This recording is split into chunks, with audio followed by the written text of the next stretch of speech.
Bonjour à toutes et à tous. Merci de choisir Sport FM, la référence sportive. Merci de nous accompagner, de nous soutenir. Vous faites bien. Continuez. Dingue de sport, heureux de vous retrouver. On parle 7e championnat africain de sport boule avec le titre de vice-champion pour le Togo.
À surprendre plus d'un. Et il y avait quand même des grandes équipes de sport boule, Madagascar, Algérie, le Bénin et d'autres qui étaient là, mais c'est le Togo qui va jouer cette finale face à la Tunisie. En tout cas, d'entrée, la Tunisie affichait ses intentions puisqu'il y avait quand même un écart creusé par les Tunisiens 8-4. Ensuite, il y a eu 11-4 et vous comprenez donc que le Togo, petit à petit, essayait quand même de rentrer dans cette partie et finalement arriver jusqu'à 9 et le Togo dans la dernière épreuve ou bien dans la dernière partie donc de cette finale, le Togo pouvait quand même remporter ainsi ce Tunisien-là qui sur un tir est arrivé quand même à enlever la boule togolaise qui était proche donc de la bille si on peut le dire ainsi et là c'est ça qui a donné la victoire finalement à la Tunisie parce il a manqué de baraka au Togolais ou bien de précision, bien de concentration dans les tirs. Il y a eu quand même il y a manque de précision, ça il faut quand même le dire parce que le Togo avait quand même cette opportunité là de se rapprocher de cette bille, d'approcher donc la boule de la bille mais finalement ce qui n'est pas arrivé. Vous savez, ces Tunisiens, quand vous les voyez, c'est vrai que ce n'est pas que les Togolais n'ont pas essayé. Ils ont essayé, mais il faut dire qu'il y a quand même de l'adresse du côté des Tunisiens. À chaque fois qu'ils ont l'opportunité et quand ils envoient la boule, ça quand même arrive à trouver quand même là où ça doit se placer quand même pour avoir les points. Et donc, c'est ça qui a permis quand même à la Tunisie de gagner ce match 13-9 parce que là, c'était à 12-9. Et comprenez que si le Togo arrivait quand même à prendre 4 points, là-bas c'est le Togo qui passait. Ben, ce qui n'est pas arrivé, c'est plutôt la Tunisie qui a arraché donc, cette finale et sacrée donc championne encore une fois d'Afrique. Je crois que dans l'ensemble, il faut dire que le Togo a quand même surpris plus d'un dans cette partie, tout d'abord au niveau des triplettes et également au niveau donc des tirs de précision. Ça manquait un tout petit peu en demi-finale pour le Togolais Julien Nekou qui pouvait quand même passer.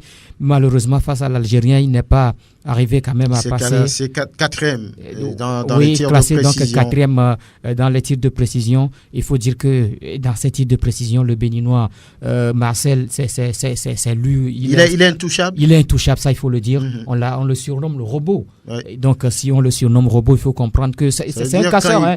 C'est un casseur, c'est un casseur, c'est un tireur. Donc quand il tire, il peut arriver à casser comme Julien également.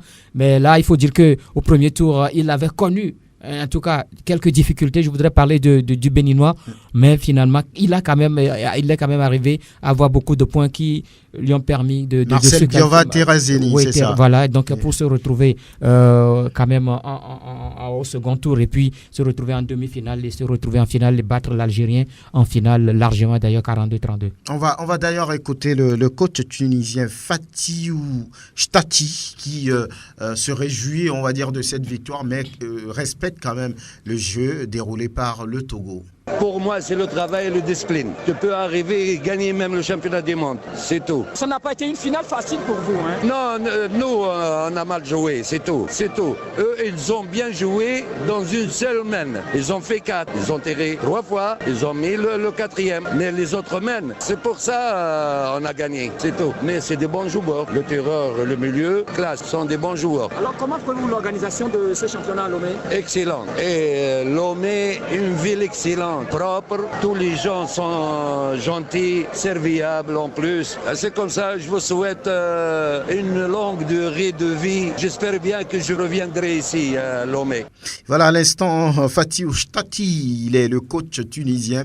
Il parle d'organisation excellente, une très belle ville. Les gens sont accueillants, les gens sont aimables. Il a envie de revenir. Voilà ce qu'il a dit. Pour l'occasion, le tartan du stade de basketball au municipal a été revu, refait. C'était avec quoi? Oui, il y avait quand même des graviers. C'est avec des graviers qu'on est arrivé. On a également amené du sable pour quand même tout autour donc de graviers. Il faut dire que c'était quand même ça, quand vous arrivez au stade municipal, vous n'allez pas penser que c'est sur du tartan que cela a été fait. Vous allez penser que c'était quand même au sol, c'est-à-dire qu'à terre battue, sur terre battue que cela a été fait. Mais non, c'était quand même un terrain, une aire de jeu quand même installée juste pour cette compétition. C'était quand même bien, ça il faut le dire. Les gens ne se sont pas plaints. Non, ils ne se sont pas plaints. Ils ont quand même. Vous savez que il y a eu quand même des spécialistes. Il y a des spécialistes qui sont arrivés qui ont quand même essayé de visionner tout cela avant, quand même de donner leur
des personnes qui s'adonnaient donc à cette discipline.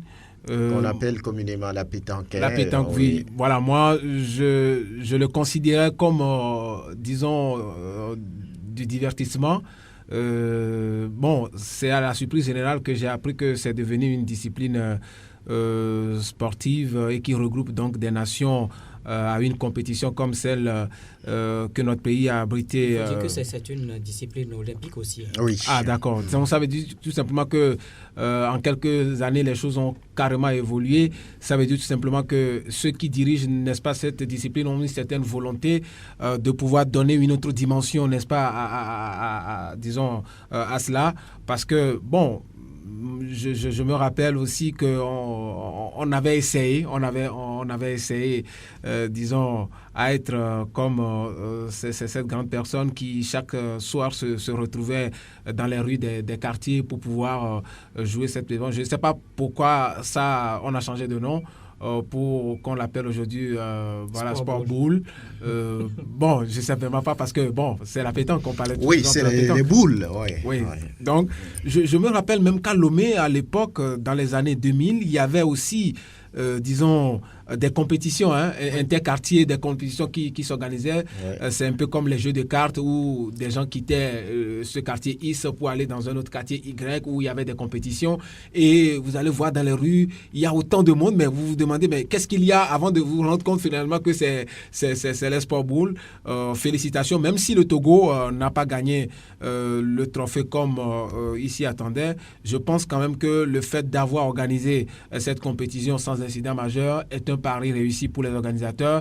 Ils vont se remettre tout de suite en cause pour voir qu'est-ce qui n'a pas vraiment marché. J'écoutais tout à l'heure le monsieur interrogé par Grégoire Attignon. C'est le directeur technique. Le directeur technique, voilà, qui pense que bon, c'est pas encore l'affaire du monde. Ils auront également d'autres occasions à pouvoir prouver leur capacité. Félicitations à eux et puis que cela attire également d'autres personnes vers cette discipline parce que c'est vrai, on parle tout le temps de sport roi, mais qui ne donne pratiquement rien. Dans d'autres disciplines, on voit également que ce n'est pas vraiment ça. Au moins si dans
petite équipe. C'est vrai que en matière de beach handball, on sait que le Togo participe très souvent à ce genre de compétition et qu'on sait que le Togo arrive toujours à faire quelque chose.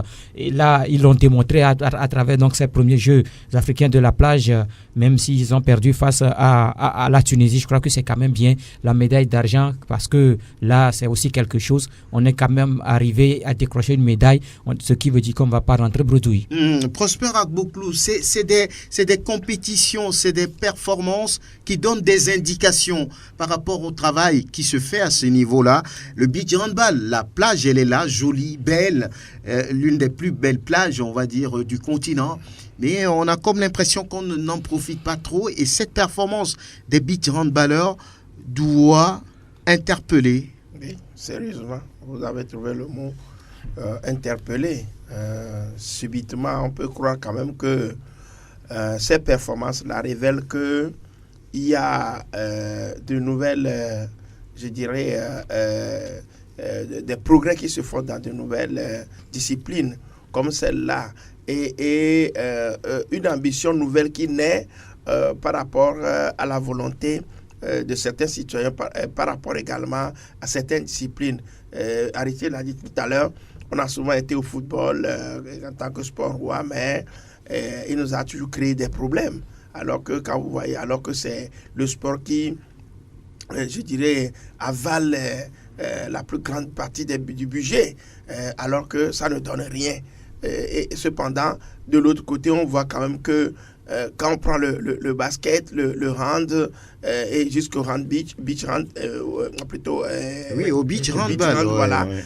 On comprend aisément qu'il y a des gens qui s'efforcent, qui se battent dans des disciplines comme ces disciplines secondaires telles qu'on les voit.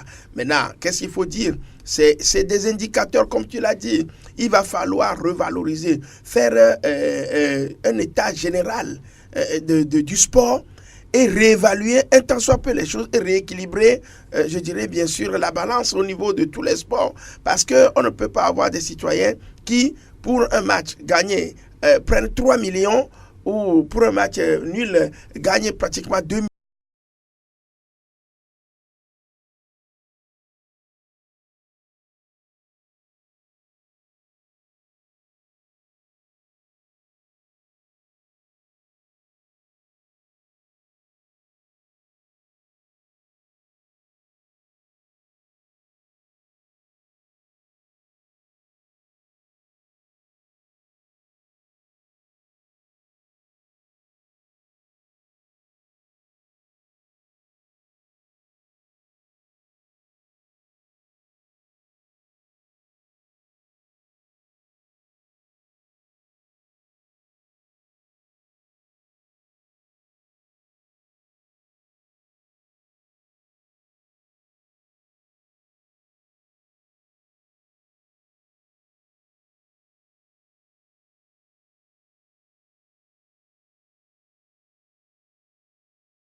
À mon avis, a quand même apporté un ouf de soulagement. C'est-à-dire que ça donnera au moins, disons, la joie à une partie des Togolais qui aiment évidemment cette discipline.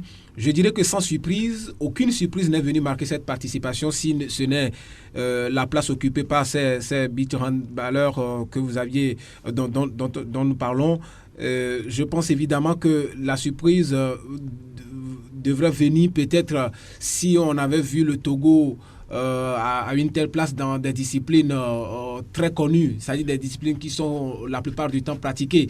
Je le dis simplement parce que au Jeux de la francophonie, le Togo a arraché l'unique médaille dans une discipline qui n'est pratiquement pas d'actualité dans notre pays. Le lancer de disque avec le policier Charlie Messouna Mondom. Ça veut dire tout simplement que les disciplines qui sont méconnues, les disciplines qu'on ne valorise pas trop, les disciplines qu'on oublie carrément, eh bien, ces athlètes donc, de cette discipline-là qui font quand même la fierté du pays. Eh bien, vous allez voir, on va peut-être se poser la question de savoir pourquoi est-ce que on se bouscule autant pour le sport roi et que pour peut-être ça génère plus d'argent. Bien évidemment, oui. C'est ce à quoi je voulais en venir. C'est-à-dire que dans cette discipline, il n'y a pas autant d'argent comme au football. Vous allez voir que est-ce qu'il a fallu qu'on mette en place un comité de mobilisation pour que les gens aillent à cette compétition? Pas du tout. Est-ce que par exemple, lorsqu'il s'agissait d'amener Charlie Messouna Mondom, les PC Prenam, tout ça aux Jeux de la francophonie, ou encore aux Jeux africains de Brazzaville, ou encore aux Jeux olympiques, est-ce qu'il a fallu qu'on mette en place disons, un comité de mobilisation. Non, c'est parce que cette discipline ne génère pas autant d'argent comme le football. Et donc, je pense évidemment que c'est une question d'intérêt. C'est une question d'intérêt. Des gens pratiquement viennent dans le sport, non pas pour les ambitions du pays, mais pour leurs propres intérêts. Et donc, quand des initiatives comme ça sont organisées et que des athlètes réussissent, il faut évidemment les encourager, les féliciter. Ailleurs, c'est vrai que le Togo a été vice-champion dans cette discipline, mais puisque moi je considère que c'est une performance, oui. Parce que nous ne valorisons pas notre plage, vous l'aviez dit. Regardez comment l'état dans lequel se trouve aujourd'hui notre plage, notre belle plage de l'époque dont vous parliez à l'instant. Alors, on allait peut-être accorder tout de suite une audience, je dirais, disons, à la délégation. On allait peut-être voir un tweet d'un responsable pour dire « nous félicitons ». Bon, là, je me demande, même si les plus hautes autorités du pays savent que il y a peut-être des beach handballeurs qui ont participé à une compétition. Et ces autorités doivent savoir, sinon c'est une grave erreur. On va écouter d'ailleurs le capitaine de cette sélection du Togo, Nikabou Tiassanti. C'est une joie qui m'anime vraiment avec mes coéquipiers, avec l'idée que nous venons de remporter. L'objectif est atteint. Nous nous sommes fixés l'objectif avant de quitter que nous allons tout faire, mettre tout en œuvre pour pouvoir sortir et remporter une médaille à la fin de cette compétition. Et voilà, chose faite, nous sommes sortis deuxième et nous avons remporté la médaille d'argent. C'est une satisfaction pour nous, vraiment c'est une satisfaction. Ça n'a pas été du tout facile. Rencontrer les équipes malgré bien, les battre, ça n'a pas été du tout facile. Mais comme nous sommes fixés des objectifs, là, nous avons obligation d'arriver jusqu'au bout et que l'objectif soit atteint. Je tiens sincèrement à remercier tous mes collègues et toute la délégation togolaise qui nous a soutenus du début jusqu'à la fin. Nous ont soutenus, ceux qui n'avaient pas de compétition étaient là pour nous soutenir, nous encourager et leur encouragement nous a amenés jusqu'à atteindre nos objectifs. Nikabou Tiassanti, capitaine de la sélection togolaise de beach handball là-bas sur l'île de Sal au Cap-Vert, le directeur sportif du CNO, Victor Lamega, avait dit que oui, le Togo ne remporterait pas grand-chose à cette compétition, mais ils y vont pour quand même montrer qu'il y avait des talents ici au Togo et cette médaille de bronze, d'argent interpelle fortement et il va falloir rapidement, Grégoire Attignon, y mettre peut-être des structures en place. La plage, on n'a pas besoin de mettre plein de choses, mais pour y aller et puis donner une chance pour que ce sport émerge complètement. Il faut une organisation. Si on doit véritablement, on sait que oui, à travers cette compétition, on est sûr qu'on a quand même une équipe nationale. On a des jeunes capables donc de défendre vaillamment les couleurs du pays. Je crois qu'il faut mettre une organisation en place. Garder ces enfants-là, garder ces jeunes-là, si c'est une ou deux fois par semaine, c'est ça. Mais c'est une organisation. La Fédération togolaise de handball avec le comité olympique et le ministère des Sports doivent ensemble savoir ce qu'il faut maintenant faire. Il faut mettre quelque chose en place pour quand même essayer de garder cette équipe parce que ce n'est pas la première fois que le Togo fait des merveilles à travers cette discipline de beach hand. Je crois que entre-temps le Togo l'avait fait et avec d'autres équipes, avec d'autres joueurs, d'autres anciens joueurs. Ils ont participé à une compétition internationale. Ils ont également créé cette sensation-là. Donc, je crois que donc ce qui veut dire qu'on a de la valeur dans cette discipline. Si on veut véritablement garder ou bien gagner toujours les compétitions à venir, il va falloir mettre une organisation sérieuse en place pour quand même arriver à décrocher les médailles, pourquoi pas des trophées. Bravo, beach handballeur togolais. Juste derrière la pause, on se retrouve. Et l'on parle de la nomination du directeur technique national. Ça fait parler depuis plusieurs semaines d'ailleurs. C'est l'un des sujets les plus commentés, les plus analysés dans les médias togolais depuis plusieurs semaines. Eh bien, il va falloir s'en tenir à autre chose désormais. Ce n'est pas encore bouclé le processus. Et ça, c'est le colonel Guy Kossi-Akpovi qui le fait savoir. Montrer effectivement que vous êtes prêt à assumer votre rôle de directeur technique. Aujourd'hui, c'est vrai que nous sommes dans une autre dynamique avec la FIFA et même la Fédération française de football qui pense même nous aider sur le plan technique avec un directeur technique. Donc aujourd'hui, nous n'avons pas encore désigné le DTN en question parce que nous allons travailler avec la Fédération française qui veut vraiment nous aider à la direction technique nationale. Voilà, le colonel Guy Kossi-Akpovi, président président de la Fédération togolaise de football. Prosper Agboklou, que comprendre dans cette sortie, une interview accordée au confrère Pierrot Atiogbe, que comprendre? Non, moi je suis un peu, je dirais, estomaqué par rapport... Par quoi? Oui, parce que si c'est maintenant qu'on nous annonce que on attend l'aide de la Fédération française de football pour mettre en place une direction technique nationale. Il n'y avait pas ça au début du processus? Bon, c'est ce que je me dis, c'est la question que je me pose et que on attend 3 ans après l'élection avant de nous parler de cela, alors quels ont été vraiment le projet de l'équipe du président Akpovi. Quels ont été alors ces projets qu'on attend maintenant pour nous dire que c'est ça? On n'a pas sondé le terrain avant d'aller connaître les problèmes qu'il y avait sur le terrain avant d'y entrer. Je dis, je suis un peu timoré par rapport à sa réponse. Bon, maintenant, comment est-ce que ça va se faire et qu'on nous a déjà annoncé? Parce que c'est la même fédération qui nous avait dit qu'on avait noté un certain nombre de critères sur les candidatures qui ont été posées et que un nom a été même qu'on appelle validé par le ministère des sports. La fédération semble dire qu'il n'en est rien. Donc, le processus continue. Mais nous avons vu... Donc là, il y a un imbroglio. Il y a un imbroglio entre... Vous êtes confus? Oui, vraiment confus. Parce que si le ministère de tutelle... Parce qu'il faut quand même rappeler que c'est vrai, la FIFA, les ordonnances de la FIFA obligent les fédérations à nommer les directeurs techniques nationaux. Et par rapport à la feuille de route de ce directeur technique national, la FIFA donne les moyens pour pouvoir le payer. Mais il faut quand même savoir que ce directeur technique national porte l'étendard de l'organisation du football sur le plan national.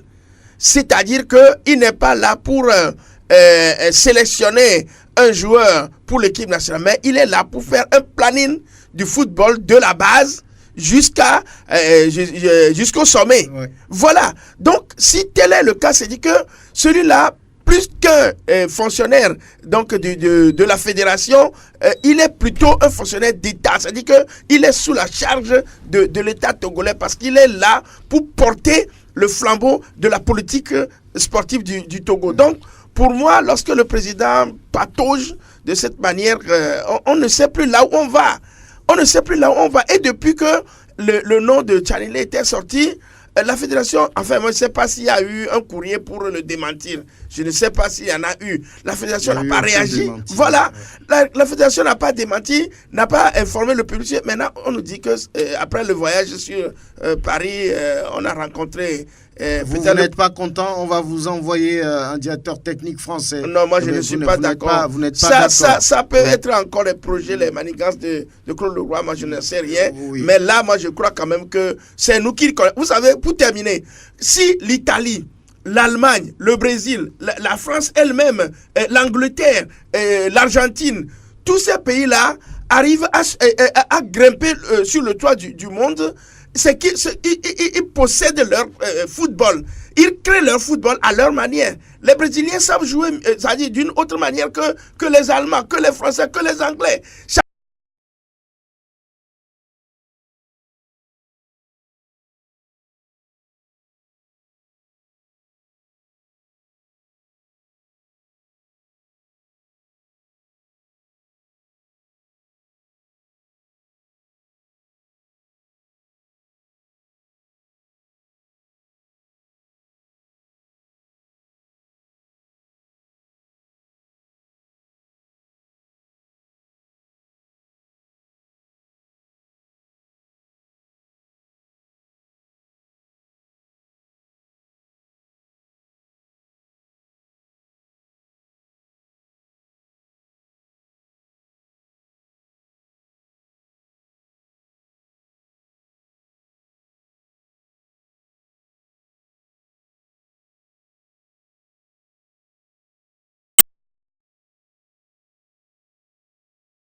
en train de travailler avec la Fédération française de football pour nous aider à trouver un directeur technique national. Oui. Les termes sont bien clairs. Oui, là par exemple, je crois que non, ça l'engage. Moi, en tant qu'observateur, je fais mon analyse. Oui. Maintenant, quitte au président de la fédération de dire ce qu'il pense, de dire ce qu'il y a dans la réalité. Mais moi, je fais une analyse pour pouvoir faire comprendre un certain nombre de choses aux auditeurs. Alors, en ce sens, moi, je dis par exemple, ce n'est pas la première fois, puisque il me semble même dans beaucoup de pays de la sous-région, la France a toujours les pays occidentaux ont toujours aidé, les pays africains ou les pays au sud du Sahara à avoir un directeur technique national. Il y avait même des accords de coopération entre le Togo et certains pays européens et les gens allaient peut-être se former de l'autre côté. C'est-à-dire qu'aujourd'hui, même si on a des difficultés pour choisir, la personne peut être toujours un Togolais.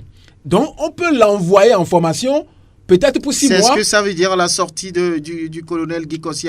Non, c'est de cette façon moi je comprends les choses.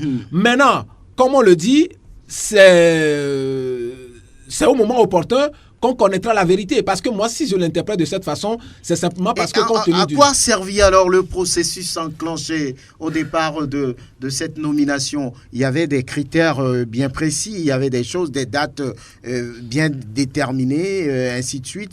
Et ça là, c'est parti à la poubelle. Bon, parti à la poubelle, je ne le dirai pas parce qu'on connaît déjà ceux qui sont sur la liste qui a été, je ne dirais pas rendue publique, mais qu'on nous a communiqué, c'est-à-dire les Afia Denigban, le président de l'association des entraîneurs, Yeni Sebabi, ou encore Dima Oyaole et Tchalile Tchakala. Ils sont toujours en course? Non, mais jusqu'à preuve de contraire, on ne nous a pas dit qu'on reprend le processus. C'est-à-dire, il faudrait qu'on comprenne bien les choses. On ne nous a pas dit qu'on reprend le processus. Mais vous vous rappelez, dans ce studio, on avait fait ce débat et j'avais dit que c'était une erreur gravissime de la part de l'administration, du ministère, de pouvoir faire fuiter donc ce communiqué sur les réseaux sociaux. Parce que je l'avais dit, les gens disent non, ça tombe dans le domaine public. On ne peut jamais dire qu'un communiqué qu'un président d'institution envoie à un ministre tombe dans le domaine public. C'est-à-dire que quand vous regardez un peu, les gens ont posé la question de savoir, mais qu'est-ce qui prouve que la fuite est venue du ministère? Mais nous avons la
parle de la Fédération française de football qui va aider la FTF à avoir un directeur technique national. C'est ce que moi je ne comprends pas. Si on savait que la Fédération française de football allait aider la Fédération togolaise de football à avoir un directeur technique, mais pourquoi lancer un appel à candidature? Pourquoi lancer un appel à candidature? Peut-être c'est lors du voyage en France. Non, mais est-ce que le président ne savait pas qu'il allait voyager en France? Est-ce qu'il ne savait pas que oui, il y aura un contrat ou bien un accord avec l'agence française de développement avant? Mais pourquoi on a lancé l'appel à candidature? Pourquoi dire aux Togolais de venir déposer leur dossier? Ceux qui ont déposé leur dossier, ce sont tous des Togolais. Maintenant, on nous dit que la France va aider la fédération à trouver. Donc, c'est de ces Togolais-là qu'on va trouver le directeur technique. Maintenant, si on sait que c'est la France, la fédération qui va aider, mais pourquoi on voulait quand même. On a lancé l'appel à la candidature, on a récupéré les dossiers ici. Maintenant, on va les envoyer en France pour qu'il y ait étude. Ensuite, on va retourner le nom à la fédération togolaise de football. Moi, je me dis qu'il y a trop de cafouillage dans cette affaire de directeur technique national. Depuis et que cette information a circulé sur les réseaux sociaux, la fédération depuis n'a rien dit, même pas un communiqué pas de démenti. Pas de démenti pour dire que, non, que cette information qui circule sur les réseaux sociaux ne l'engage pas. En principe, je crois que le secrétariat de la fédération devait sortir un communiqué. Une fédération normale devrait faire ça, selon vous. Devait le faire, en principe. À ce niveau, je comprends Grégoire. Oui. Je comprends Grégoire, mais dans l'ordre normal des choses, une administration ne fonctionne pas de cette façon. C'est-à-dire, ce n'est pas la fédération qui a fait fuiter le communiqué. Mais c'est la fédération qui a lancé la candidature. Oui, mais ce que je dis, c'est... Non, moi je parle du démenti. C'est-à-dire que dans le cas d'espèce, tel que les choses se sont passées, aucune administration comme une fédération ne peut dire que nous apportons un démenti formel à l'information. C'est-à-dire que vous avez trouvé quelque chose sur les réseaux sociaux. Maintenant, est-ce que c'est une information qui circule avec un cachet, on a vu. Oui, mais c'est avec l'entête de la Fédération togolaise de football. Est-ce que je me trompe? Non, c'est ce que je dis. Oui. C'est-à-dire aujourd'hui... Non, il faudrait quand même qu'on se comprenne sur moi, par exemple, je n'ai pas de parti... je ne prends pas de position, mais moi, je dis quand même qu'il faudrait quand même qu'on fasse comprendre des choses aux auditeurs. Quand, par exemple, moi, je suis président d'une institution, j'adresse un courrier, par exemple, à Sport FM, mais à ma grande surprise, je vois ce courrier-là peut-être...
S'il vous plaît, juste le temps d'avaler un peu, on va dire quelque chose et puis voilà. Et on revient et on parle de la Coupe d'Afrique des Nations de football. Cette histoire du directeur technique là, ça revient, ça va revenir. La 32e édition de la Coupe d'Afrique des Nations de football s'ouvre ce vendredi en Égypte, au pays des pharaons. On y est, hein, il ne reste que quelques jours pour la plus prestigieuse compétition du foot continental.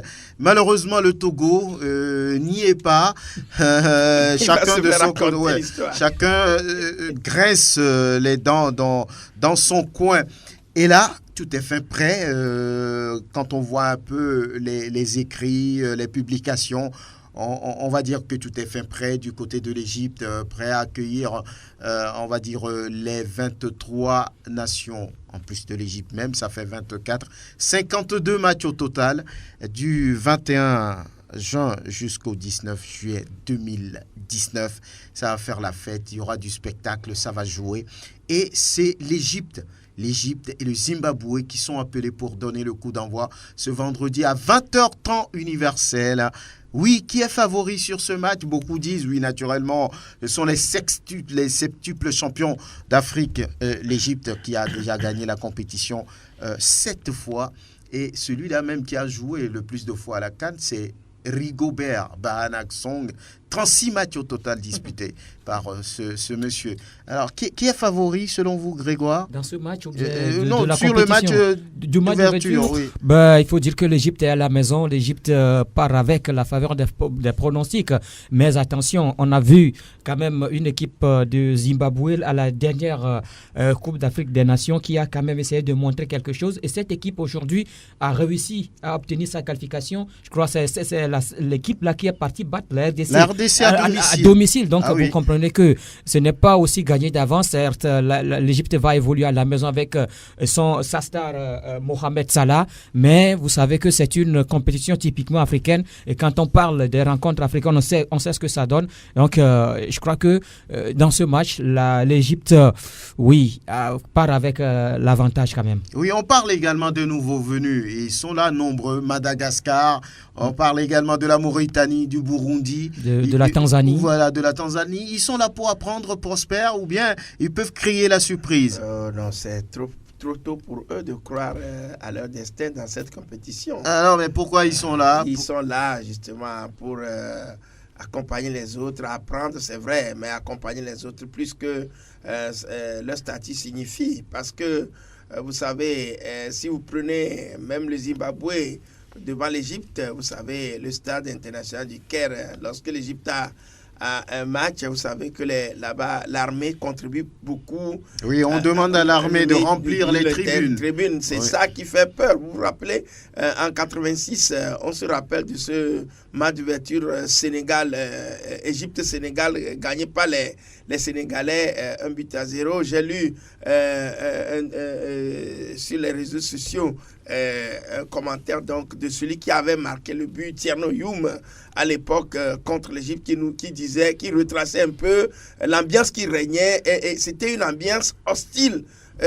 Il faut se décupler même avant de pouvoir dominer l'Égypte sur ses propres installations avec tout ce qu'on verra. Donc je crois que pour ce match, le Zimbabwe pas largement défavorisé par rapport à l'Égypte. Maintenant, la Mauritanie, le Madagascar, le Burundi, la Tanzanie et autres là sont arrivés justement pour accompagner. Franchement, vous savez, la plupart de ces équipes ne sont même pas professionnelles. Quand vous prenez par exemple le Burundi... Est-ce que c'est suffisant pour dire qu'ils n'ont rien à foutre à la CAN? C'est pas qu'ils n'ont rien à foutre, mais vous savez, il y a aussi la psychologie de la compétition qui frappe.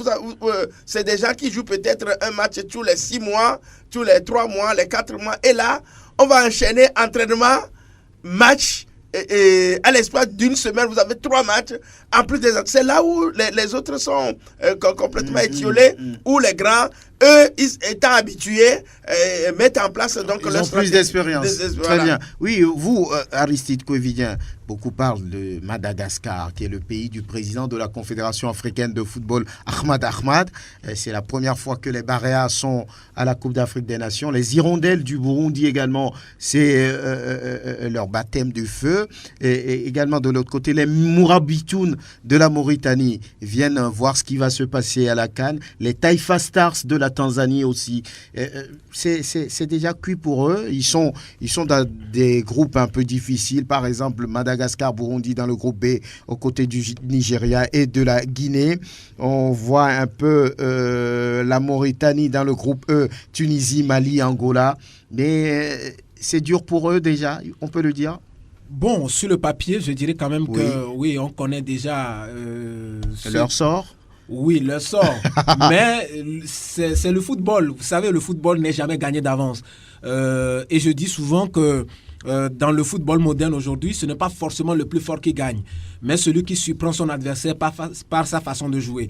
Et donc, à cette 32e édition de la Coupe d'Afrique des Nations, on le verra, eh bien, il y aura des surprises, il y aura des déceptions, bien entendu, parce que ces équipes qui ont eu la chance d'obtenir leur billet n'ont pas eu cette qualification par hasard. C'est simplement parce qu'elles ont mérité qu'elles sont aujourd'hui à ce niveau.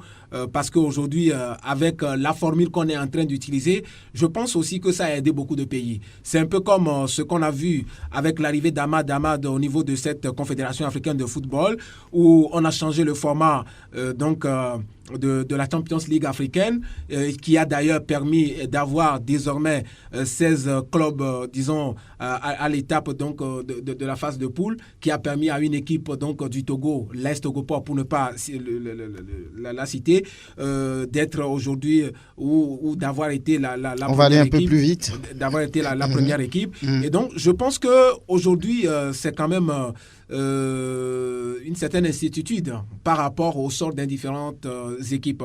Je pense évidemment qu'en tant que favori, on peut évidemment citer l'Égypte, oui. le Sénégal, le Ghana qui revient en force, la Côte d'Ivoire également avec un effectif assez intéressant. Vous savez que dans cette équipe aujourd'hui de la Côte d'Ivoire, on n'a aucun joueur local, et donc ça veut dire tout simplement que là, il y a de la concurrence qui sera assez rude.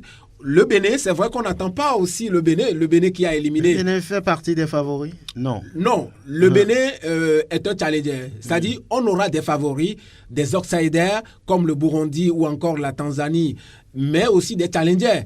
Ils ne sont pas des favoris, mais c'est des challengers. Le Bénin, par exemple, challenger. Le Bénin est un challenger qui viendra. Un trouble fait. Non, le Bénin n'est pas un outsider dans cette compétition. Le Bénin sera évidemment un challenger parce que l'effectif avec...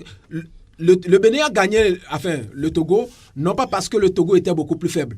Le Bénin a gagné parce que le Bénin a surpris le Togo par sa façon de jouer. On va écouter le président de la Fédération togolaise de football qui exprime ses choix. C'est un peu difficile de le dire, hein. Je suis africain et c'est les Africains qui jouent. Donc, mais aujourd'hui, si je dois donner une équipe que je supporte, aujourd'hui, d'abord le Sénégal, j'aime beaucoup le jeu sénégalais. Et aujourd'hui, il y a nos voisins aussi, hein, le Bénin. Comme nous sommes absents, il vaut mieux supporter aussi le Bénin. Voilà, le colonel Gikossi Akpovi, président de la Fédération togolaise de football, qui soutient le Bénin. Qui soutient le Bénin comme Claude-Marie-François Leroy. Hein. Oui, un mot là-dessus, 5 secondes. Bon, le président a fait ses choix. Oui. Bon, on ne peut que le respecter. Bien. Grégoire Attignon. Oui, c'est son choix, mais est-ce que c'est demander à nous aussi de supporter le Bénin et le Sénégal? Parce que déjà, le sélectionneur, juste après le match, l'a dit qu'ils deviendront des supporters du Bénin. Et maintenant, c'est le président de la fédération qui le dit. On nous dit directement. C'est un choix de la fédération, peut-être. Ah oui, donc si c'est un choix. Donc ce qui veut dire que directement, si on demande au public sportif togolais de supporter le Bénin, on verra, oui. Chacun est libre de son choix. Donc je suis libre de choisir l'équipe que je veux. Oui. Quelle équipe les Togolaises vont supporter lors de cette Coupe d'Afrique des Nations, ou quelle équipe sont-ils censés supporter? Oui. En l'absence de leur éliminés par les voisins béninois, je dirais que c'est le wait-and-see. C'est le wait-and-see, oui. Le président de la fédération lui a affiché son choix, sinon ses choix, le Sénégal et le Bénin. Voilà, point. Merci Aristide Covidien, merci Prosper Agboklou, Grégoire Attignon, merci à Eloma Dovon, merci à Nas PM. À bientôt.